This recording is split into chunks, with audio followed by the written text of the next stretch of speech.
Selamat petang, salam sejahtera. Isu hangat petang ini penghormatan terbesar buat saya, kata Zafrul. Berita sepenuhnya, Zafrul Tengku Abdul Aziz menyifatkan tempoh hampir 18 bulan menggalas tanggungjawab sebagai Menteri Keuangan merupakan satu penghormatan dan keistimewaan terbesar buatnya untuk berkhidmat kepada negara. Saya telah melakukan terbaik dalam menggalas tanggungjawab yang diamanahkan sepanjang tempoh berkhidmat dan biarlah sejarah menjadi landasan paling wajar untuk menilainya.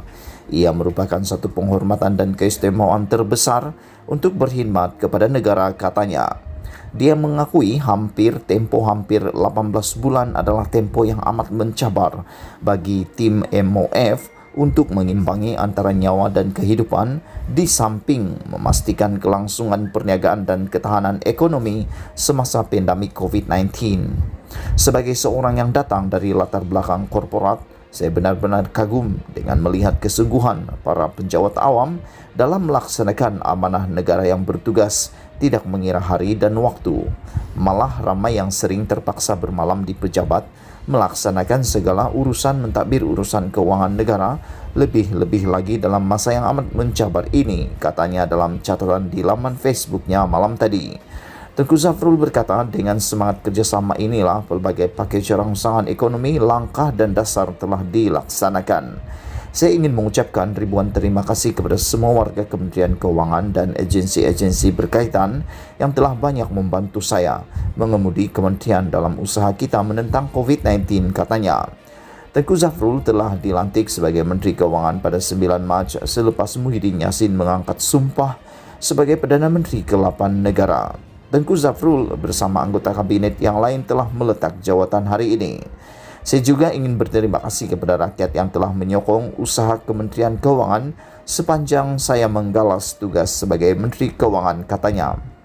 Bekas Menteri Keuangan itu berharap episod ini akan membuka lembaran baru ke arah pentadbiran Malaysia yang lebih stabil agar fokus dapat diberikan 100% kepada usaha untuk menangani COVID-19. Sepanjang menjadi Menteri Keuangan, Tengku Zafrul turut dilantik sebagai Menteri Penyelaras Pelan Pemulihan Negara PPN yang bertanggung jawab untuk memantau pelaksanaan strategi dan bantuan serta mengambil langkah intervensi yang proaktif dan bersesuaian dengan situasi pandemik COVID-19 yang sangat dinamik. Di bawah Kementerian Keuangan MOF, Tengku Zafrul turut bertanggung jawab untuk pelan pemulihan serta unit pelaksanaan dan koordinasi stimulus ekonomi antara agensi nasional laksana.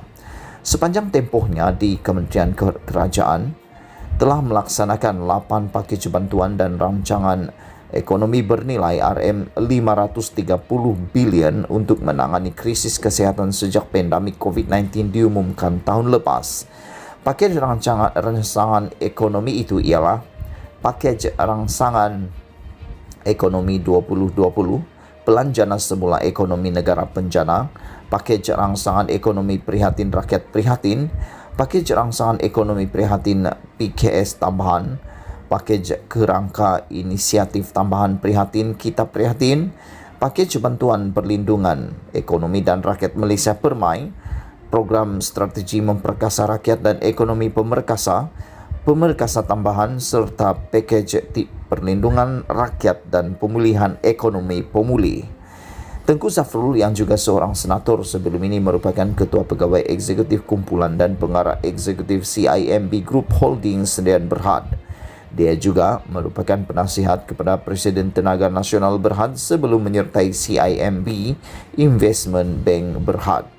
Tengku Zafrul yang berusia 48 tahun dilahirkan di Kuala Lumpur pada 25 Jun 1973. Menerima pendidikan awal di Kolej Melayu Kuala Kangsar sebelum melanjutkan pelajaran di University of Bristol, United Kingdom dan memiliki ijazah sarjana, ijazah sains, kepujian ekonomi dan perakaunan. Dia kemudian memperoleh ijazah sarjana sastra MA dalam bidang keuangan dan pengurusan daripada University of Exeter serta Fellow Chartered Banker dengan ASEAN Institute of Chartered Bankers. Sumber daripada Malaysia Kini. Sekian isu hangat petang ini. Jangan lupa tekan butang subscribe dan kita jumpa lagi. Bye-bye.